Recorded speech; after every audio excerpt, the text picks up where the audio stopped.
Hey everyone, and welcome back to the deep dive.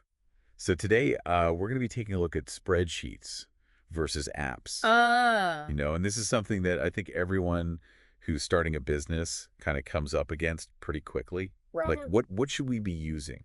Yeah, How should we be tracking stuff? totally. Is it spreadsheets? Mm-hmm. Is it, fancy software? Yeah, What's the right approach? right. And the article that we're going to be looking at for this deep dive is actually by Matthew Georgiou. Okay. And the reason I thought this was a fascinating article to kind of dig into is that he actually talks about how he switched back to spreadsheets after 30 years of Interesting. using apps for his businesses. Yeah, that is interesting. So I thought this was kind of a fascinating take and worth kind of digging into. Yeah, you don't hear that very often these days. No, you don't. With all the new, apps and all that. Right. Um, It's interesting that somebody would go back to that. yeah. And one of the first things that he actually says in the article, which I think is really key, is he says, look, Mm-hmm. track your finances and customer info from day one. Right. He says, no excuses. Yeah. Like you have to track this stuff. Yeah, and I think that's where a lot of people, especially when they're just starting out, they kind of make that mistake Right. of not Thinking they can do it later. Yeah. thinking they can do it later or that it's not that important. Right. When really, if you can start from the very beginning, even if it's simple, Yeah. you're going to save yourself so much headache down the road. I could just imagine, 5 years in Yeah. trying to, cobble together like a shoebox full of receipts Oh, yeah. and try to figure out what's what. Ah, the nightmare. Yeah, it would be a nightmare. Yeah. So I think, that's a really important point. But what really surprised me in the Mm-hmm. article is he argues that, at least initially, Mm-hmm. spreadsheets might be the better choice for startups. Yeah. And so that was a really interesting point. Like, with all these fancy apps out there, Yeah. why would you recommend just, kind of the humble spreadsheet?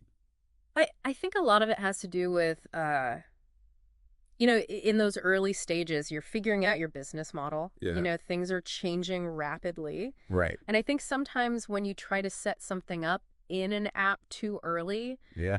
you're almost locking yourself into a certain way of doing things Right. that might not be the best fit down the road. So it's almost like premature optimization. Exactly. Like Yeah. you're trying to kind of fit into a suit Mm-hmm. that you haven't even grown into yet. It's a great analogy. And then what happens is you're kind of stuck with this thing Right.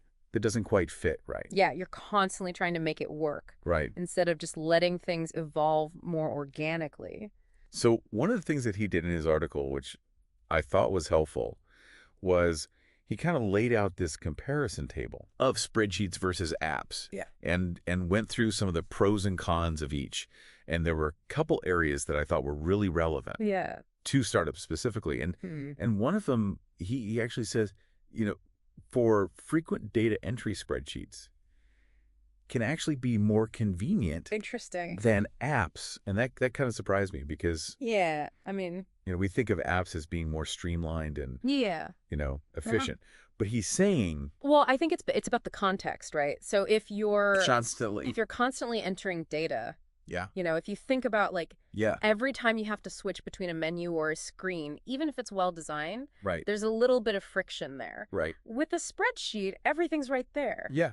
So you can That's all right there. you can just be like bum bum bum bum Right. entering your numbers and Like it's almost like having all your tools laid out exactly in front of you. Yeah. instead of having to go through drawers Yeah. and find the right one. Yeah. And the other thing that he pointed out that I thought was really interesting Mm-hmm.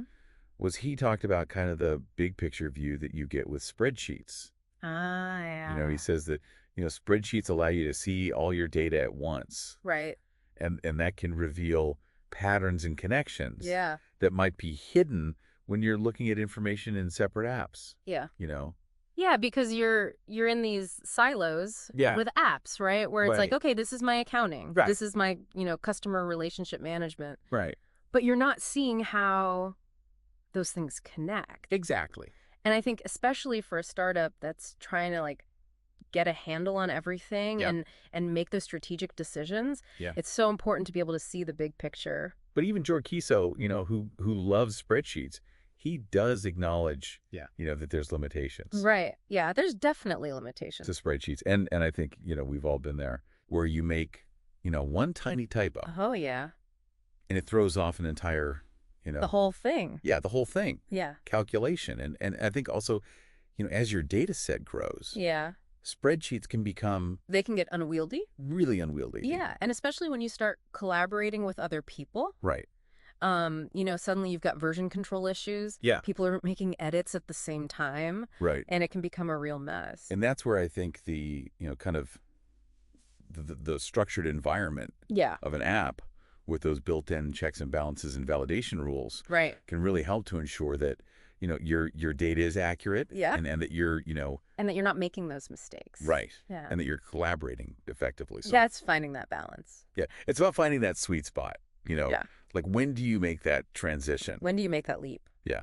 And he actually has a really interesting anecdote in the article Okay. about his own experience with a side hustle Mm-hmm. where he actually started with an accounting app Okay. and found it was way too complex Oh, wow. for his needs at that time. Interesting. So he was like, oh, I don't need all this, Right. fancy stuff. Yeah, just overkill. Yeah. And I think that's a really good point Yeah. because it's easy to get caught up in like Yeah. the latest and greatest tech. The bells and whistles and Yeah. all that.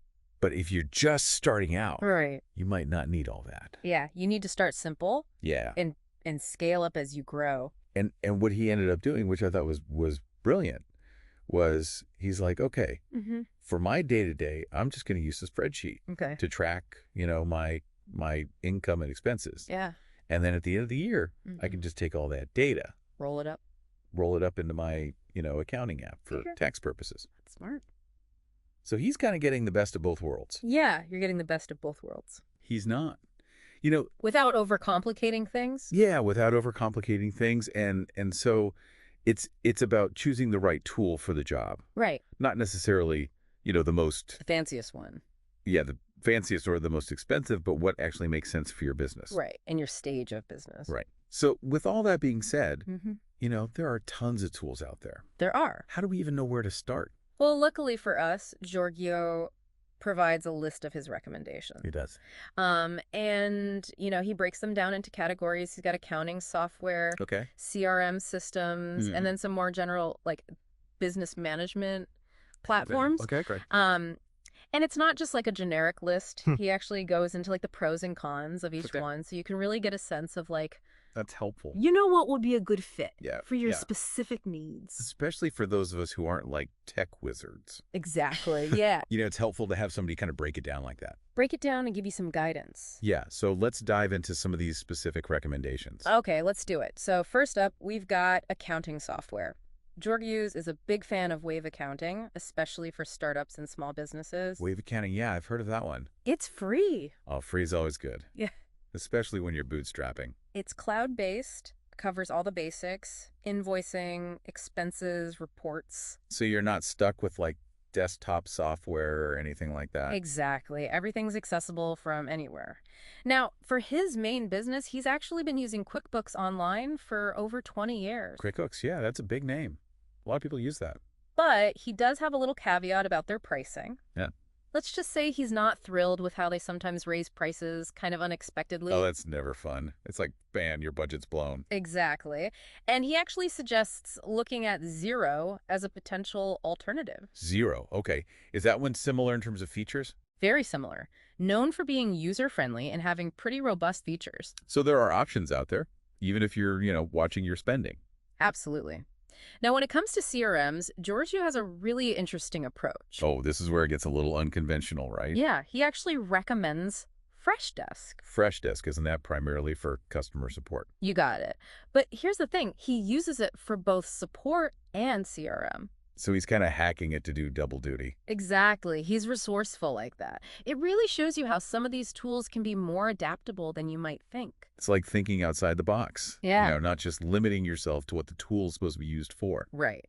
Now, last but not least, Giorgio introduces us to Coda.io. He calls it a modern platform, and for good reason. Okay, Coda.io. What makes it so modern? It basically blends text, spreadsheets, and databases all in one place. So you can create like really customized documents. Exactly. And he uses it for everything from building workflows to managing projects, even making presentations. So it's like a super powered version of those tools we're already familiar with. Kind of. And he's a big fan of the no code aspect of it. Being able to build solutions without having to know any coding. Oh, that's huge. Especially for those of us who are, shall we say, coding challenged. And platforms like Coda are making this kind of power available to anyone, not just Like developers. democratizing software development. Exactly. Giving entrepreneurs and small businesses the tools they need to really take control of their technology. Which, at the end of the day, is what it's all about, right? Yeah, Having the right tools to support your vision and make your ideas a reality. absolutely. And on that note, I think it's time to wrap up part 2 of our deep dive. So thanks for joining us on the deep dive. Until next time. Keep diving deep and keep those entrepreneurial spirits soaring.